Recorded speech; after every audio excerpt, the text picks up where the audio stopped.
Hello, and in this video for the OCR A-level specification, the option in the applied psychology paper, and the health and clinical option, we're going to talk about reasons why people don't adhere to medical advice. Now, as I always say in these videos when I start them,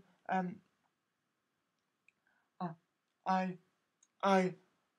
know not all of you are interested in the psychology videos, because indeed not all of you are interested in a specification. What I say to that is that I think psychology is just interesting generally, and I do these videos because it's my new interest, and I think if you watch or do research like this, you can learn a lot. So I know not all of you are interested in these, and there are more tech videos coming soon, but these are just a new interest that I've developed. So that's why I do them. Next thing I would say in the videos that I do for the health and clinical module is that on that particular specification, the candidate's college chooses two out of the 4 possible modules for the candidates to take. Now, my college decides to do crime and sport, but I've decided to do crime and health. So what that means is I'm not getting any support on when I do these health videos from college. So it's possible that the resources that I've got might not quite be good enough. So if you're using these to revise, just beware. I mean, obviously, what I'm using to revise. So if I didn't think they were good enough, I wouldn't be using them. But just sort of a word of caution. Okay, so like I said, in this video, we're going to be talking about why people don't adhere to medical advice, and really, there's a variety of reasons. If you look back on the video we did on the health belief model by Becker, 1978, you'll see that people really weigh up the perceived how susceptible they think they are, how severe they think the condition is, what the perceived benefits and the perceived drawbacks are, before they decide whether or not to adhere to a medical regime. And this study by Bullpitt and colleagues, 1988, great name, Bullpitt, basically looks at one specific case of why one's people taking, or rather people prescribed one specific type of medication, aren't taking it even though it's going to help them. So they looked at drugs given to hypertension patients and their patients with high blood pressure. So they conducted a literature review of all the research into that particular type of medication, and whether people adhere to it or not, and sort of categorized it all together. Therefore, their aim was to review the research into adherence in hypertension, high blood pressure patients. All it says here for the method is review articles. So they looked at all the research, and it doesn't say how many pieces of the research, but they looked at it, and while they were looking at it, they were trying to identify the psychological and physical effects that taking the medication might have on a person's life, and therefore might give them a reason not to adhere. So what did they find? Well, in most cases, when people did take the drug treatments, it did reduce headaches and dizziness. So it did work for for what it was intended for, reducing their blood pressure. So therefore, it reduced participants' perceived susceptibility to developing the illness. But why did they not adhere? Because that's what we're interested in.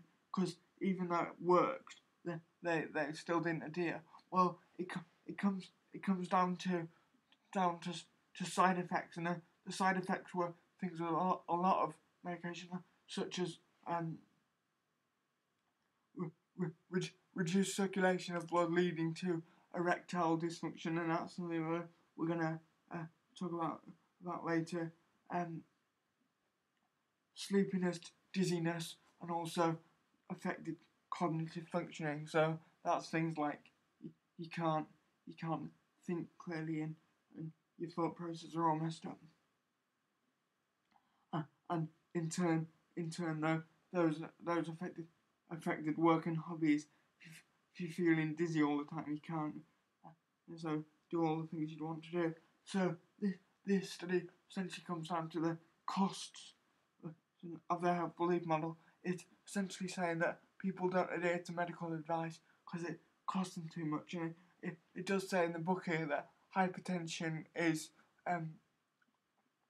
something that is, obviously it's bad for you, but something that is most of the time asymptomatic. So therefore they won't see it as very severe because they're not getting any symptoms from it. So why would they then have all these costs of going on the medication if they don't see that it's benefiting them in any way? Remember what I said about the erectile dysfunction? Kerb and colleagues, 1985, found that 85 males withdrew from the medication because of erectile dysfunction, or just generally, it says here, more sexual problems. And it doesn't say in this research, it doesn't say in the summary here, and I can't find the original article to check how many pieces of research they did analyse, but Kerb et al. 1985 is one that specifically mentions, and 85 males on this medication did indeed withdraw according to sexual problems. And